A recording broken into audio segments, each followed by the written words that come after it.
Liz, and I have yet another adult craft for Halloween this time. And how cute are these guys?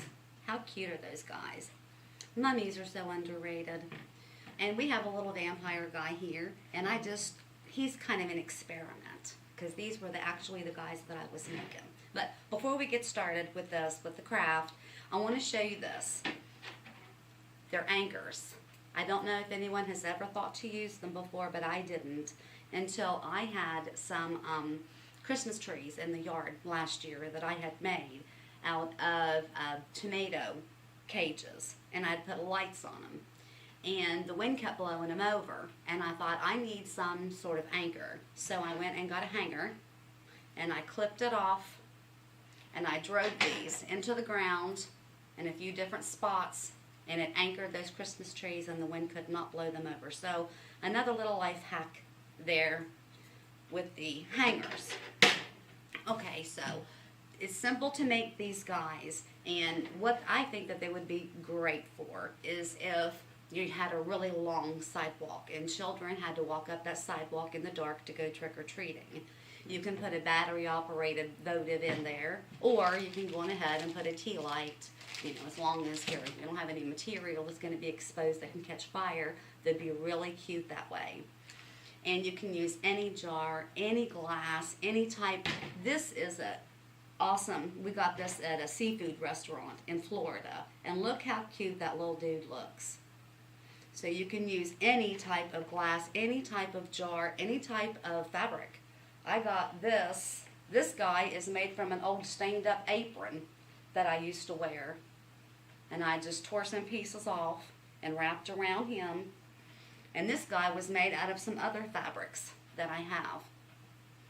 He was made of lace. I had a tiny little roll of lace left. And I just wrapped that around and made it look all jagged.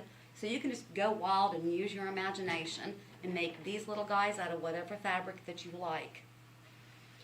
Now, I have cut these into strips, whatever fabric you're using, and I still have a little bit more of my stained up apron that I'm going to use to make the small one. And I've cut all my pieces beforehand. And actually the pieces aren't quite as wide as the pieces I used on here, because obviously this jar is taller. So this guy is just tiny. So what you would do is you would cut off, and I like to tear them off if it will tear, because then it makes the edges really loose, and it looks more authentic, more old that way. And tear you some strips, and you just simply get started. You put a little bit of hot glue on there. Stick this guy on there just to hold it in place, and you know that you're going to wrap it. So it really doesn't have to be perfect. The glue. And then you just start staggering it a little bit more and a little bit more. A little bit more glue to hold that in place. And the reason that I like this guy, number one, is because the poor little, drawing a blank. They get no airtime anymore. You got your zombies and you got your vampires, but mummies have just been pushed by the wayside. So I thought it would be real cute to do some type of mummy theme and bring them back out. Everything cannot be werewolves and vampires and zombies. So you keep wrapping that around, little piece after little piece. The dirtier and the rattier it looks, the better, because, well, that's how mummies are. They're all natty. Of course, not that I know any mummies, but if I did, I feel sure they're real natty.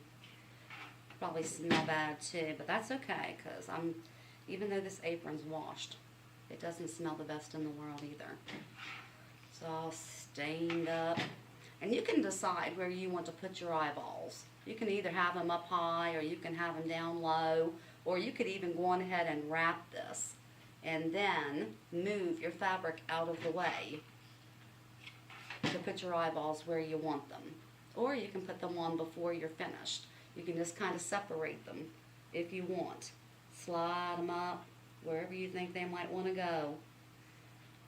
And then flop you some And I think this is just a small guy, because these guys have gigantor eyeballs, but this is just a little guy. So I'll just use some medium eyeballs for him. And we'll just stick those on there.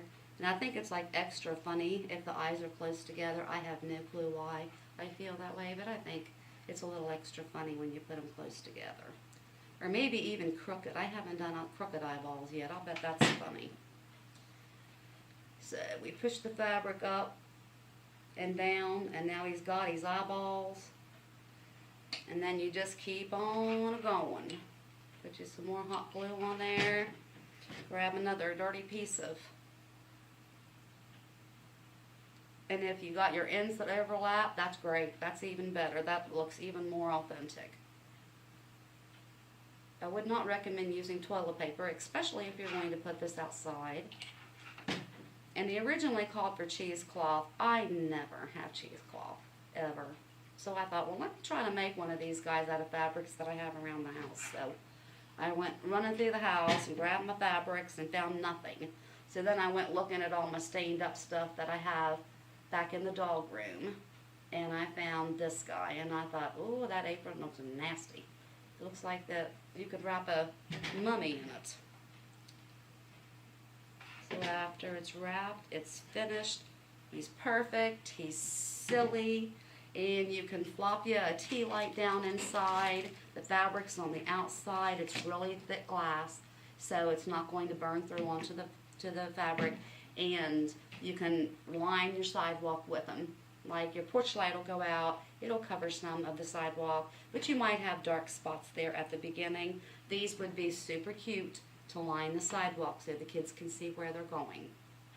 You all have a happy and safe Halloween and have fun making your little mummy. Bye for now.